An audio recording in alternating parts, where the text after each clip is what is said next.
Tanda hati ni ada masalah adalah apabila dia ni sangat susah untuk nak memaafkan orang. Dia simpan dendam dalam hati dia. Dia simpan kesumat. Dia memang apa jadi pun aku memang akan pastikan kau merangkak jumpa aku kat padang mahsyar.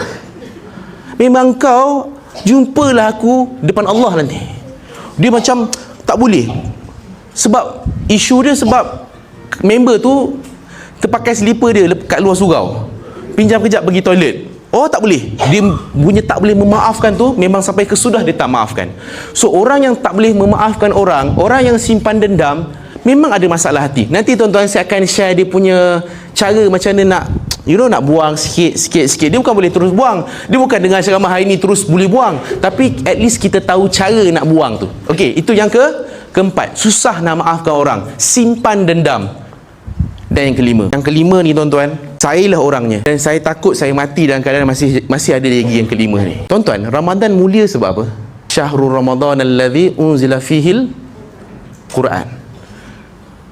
Ramadan ini diturunkan Al-Quran di dalamnya. Ramadan mulia sebab Al-Quran. Dia jadi mulia. Padahal bulan dalam kalender Islam ni ada banyak. Ada 12.